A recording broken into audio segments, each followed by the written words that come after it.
नमस्कार दोस्तों, कैसे हैं आप सब लोग। स्वागत करती हूँ मैं प्रिया, वॉइस एंड फेस रीडर, आप सबका अपने इस लाइव सेशन में, जिसमें कि हम सुनते हैं दोस्तों मोटिवेशनल स्टोरीज। आइए सुनते हैं आज की कहानी। आशा करती हूँ आप सब लोग जुड़ जाएंगे। थोड़ी देर का सेशन रहेगा क्योंकि कल ऑफिस है सबका, जैसा कि हम बोल कर गए थे कल। तो आइए सुनते हैं। सब बच्चों को भी बिठा लीजिएगा। जो जो लोग मैसेज करते चले जाएंगे हम उनका नाम लेंगे लास्ट में। जीवन बदलने वाली गुरु की शिक्षा। गुरु राम स्वरूप ने अपने शिष्यों के साथ आश्रम के लिए भिक्षाटन पर निकले थे। वह अपने गुरुकुल में भोजन की व्यवस्था भिक्षा मांगकर ही किया करते थे। जब वह एक कस्बे से दूसरे कस्बे की ओर जा रहे थे, रास्ते में खेत बघार मिलने लगे। किसी खेत में हरी भरी फसल खड़ी होती थी तो कोई खेत बंजर टाइप का नजर आता था। एक ऐसे ही बंजर खेत पर किसान की बुआई करने के लिए खेत जोत रहा था। वहीं पेड़ के नीचे उसने अपना सारा सामान, पोटली आदि रखा हुआ था। गुरु रामस्वरूप के शिष्यों में से एक शिष्य शरारती था। वह शरारती स्वभाव के कारण किसान की रखी हुई पोटली उठा लाया।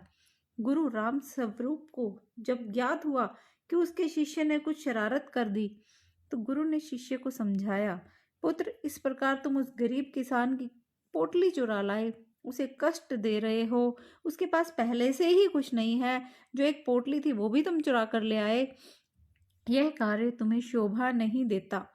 तुम उस किसान को दुखी करके अपने ईश्वर को दुखी करोगे।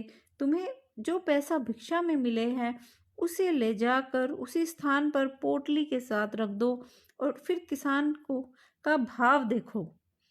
शिष्य ने ऐसा ही किया। वह पोटली और पोटली के नीचे भिक्षा में मिले हुए पैसे रख के आ गया। किसान काफी दिनों से परेशान था। उसके घर में उसकी माता की तबीयत खराब थी। दवाई के लिए कुछ प्रबंध नहीं हो पा रहा था। जब किसान खेत का काम निपटा कर बैठा, उसने अपनी पोटली उठाकर देखी तो उसके नीचे कुछ पैसे मिले दोस्तों उसको। उसने इधर उधर देखा किंतु कोई नजर नहीं आया। किसान पैसे लेकर बहुत खुश हुआ और ऊपर वाले को दोनों हाथों से दुआ करते हुए, धन्यवाद करते हुए बोला, संभव है माता पिता के लिए दवाई का प्रबंध हो गया है, आपने ही भेजा है। खुशी के आंसू रोता रहा, दोनों हाथों से पहुंचता जा रहा था। यह सभी दृश्य वो शरारती जो गुरु का शिष्य था राम स्वरूप, सब कुछ देख रहा था छुप छुप के। अब उस व्यक्ति को भी दुखी करने के बजाय अगर खुश करने की कोशिश की जाए तो कितनी अच्छी ये कहानी है दोस्तों। नमस्कार जॉनी जी, कैसे हैं। स्वागत करती हूँ आपका अपने आज के लाइव वीडियो में। तो देखिए दोस्तों कि कितनी अच्छी ये कहानी सीख देकर गई है कि अगर दुख देने के बजाय खुशी दे के देखो तो कितना अच्छा लगता है दोस्तों। तो अपनी जिंदगी की अहमियत पहचानो। अगर हम किसी को दुख देते हैं तो वो कितनी बद्दुआएं देता है, और अगर हम किसी को थोड़ी सी भी खुशी दे दें तो वो कितनी दुआओं में चेंज हो जाता है। तो दोस्तों आज की ये कहानी हमें बहुत कुछ सिखा कर गई है। तो बढ़ते हैं अपनी अगली कहानी की तरफ। अपनी पहचान कैसे बनाएं। एक प्रसिद्ध लेखक पत्रकार राजनयिक पुष्पेंद्र कुलश्रेष्ठ, जो बेहद ही हंसमुख स्वभाव और आकर्षक व्यक्ति के धनी हैं, उनकी पत्रकारिता देश ही नहीं अपितु विदेश में भी प्रसिद्ध है। उन्होंने वैसे जगह पर भी पत्रकारिता की है जहां अन्य पत्रकारों के लिए संभव ही नहीं है। उनकी हंसमुख प्रवृत्ति और हाजिर जवाब का कोई सानी नहीं है। एक समय की बात है दोस्तों, पुष्पेंद्र एक सभा को संबोधित कर रहे थे। सभा में जन सैलाब उमड़ा था। लोग उन्हें सुनने के लिए दूर दूर से आए हुए थे। जब वह अपना भाषण समाप्त करके बाहर आ रहे थे तब उनकी ओर एक भीड़ ऑटोग्राफ के लिए बढ़ी। पुष्पेंद्र उनसे बात करते हुए ऑटोग्राफ दे रहे थे। तभी एक नौजवान उस भीड़ से पुष्पेंद्र के सामने आया। उस नौजवान ने उनसे कहा, मैं आपका बहुत बड़ा श्रोता हूँ, प्रशंसक हूँ, मैं साहित्य प्रेमी हूँ, जिसके कारण मुझे आपकी लेखनी बेहद रुचिकर लगती है। इस कारण आप मेरे सबसे प्रिय लेखक भी हैं। मैंने आपकी सभी पुस्तकें पढ़ी हैं और आपके व्यक्तित्व को अपने जीवन में उतारना चाहता हूँ, किंतु मैं ऐसा क्या करूँ जिससे मैं अलग पहचान बना सकूँ, अपनी ख्याति प्राप्त कर सकूँ। ऐसा कहते ही उस नौजवान ने अपनी पुस्तिका ऑटोग्राफ के लिए पुष्पेंद्र की ओर बढ़ाई। पुष्पेंद्र ने उस समय कुछ नहीं कहा और उसकी पुस्तिका में कुछ शब्द लिखे और ऑटोग्राफ देकर उस नौजवान को पुस्तिका वापस कर दी। इस पुस्तिका में क्या लिखा उसने, देखिए गहरी बात उन्होंने लिख दी। अब वो गहरी बात क्या थी दोस्तों, इस पुस्तिका में उसने लिख दिया, अपना समय स्वयं को पहचान दिलाने के लिए लगाएं। जो अपना समय है दूसरों के पीछे भागने नहीं, अपना समय खुद के लिए लगाएं। किसी दूसरे के ऑटोग्राफ से आपकी पहचान नहीं बनेगी। जो समय आप अपने दूसरों के लिए लगा देते हैं वह समय अपने लिए लगाएं।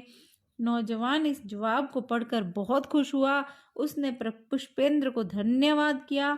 मैं आपका वचन जीवन भर याद रखूंगा, अपनी अलग पहचान बनाकर ही रहूंगा। तो दोस्तों कितनी सुंदर उसने बात कही, पुष्पेंद्र का धन्यवाद किया और ढेर सारी शुभकामनाएं दी। तो दोस्तों आज की ये स्टोरीज जो हैं, कितनी हर स्टोरी हमें कुछ ना कुछ सिखाती है। आज की स्टोरी कोई खास नहीं है, हर स्टोरी से हम कुछ ना कुछ सीखते हैं। फर्क सिर्फ सुन के चले जाना हमारा मेन मोटिव नहीं होना चाहिए दोस्तों। अपनी ज़िंदगी में शुरू करो ये सब करना, ये हमारा मेन मोटिव है, ये हमारा मेन मकसद है इस ज़िंदगी को चलने के लिए। तो दोस्तों आज कल ऑफिस है तो इस वजह से अब मैं ज़्यादा टाइम नहीं लूँगी आप लोगों का।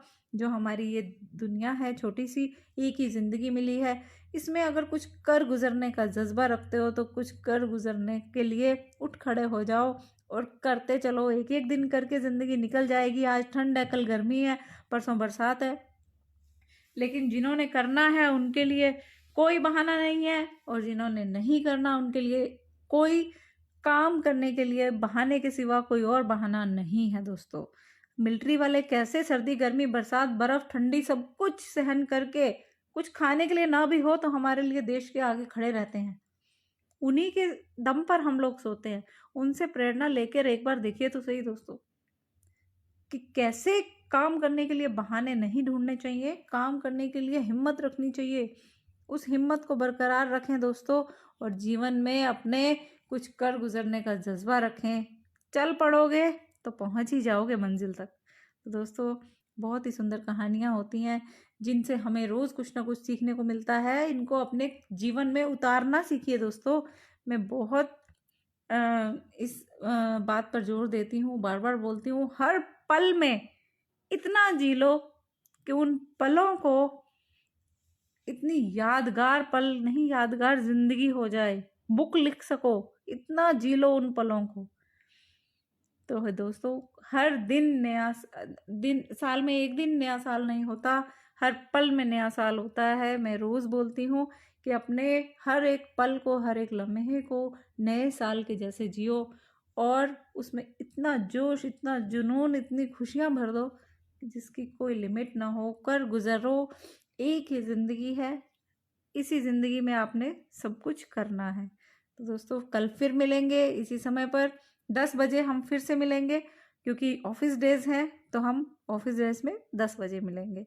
तो तब तक के लिए धन्यवाद, खुश रहें और हमारी वीडियोस को लाइक और शेयर करते रहें, जुड़े हमारे साथ। और वॉइस एंड फेस रीडर हूँ क्योंकि मैं आप लोगों को कोई भी प्रॉब्लम होती है तो मुझे मैसेज करें, मैं सबके मैसेजेस का आंसर करती हूँ। आज नहीं तो कल, 1 या 2 दिन आगे पीछे हो जाता है दोस्तों, लेकिन जितने लोगों का मेरे पास व्हाट्सएप आता है, व्हाट्सएप में मैसेजेस आते हैं, मैं सबका आंसर करती हूँ।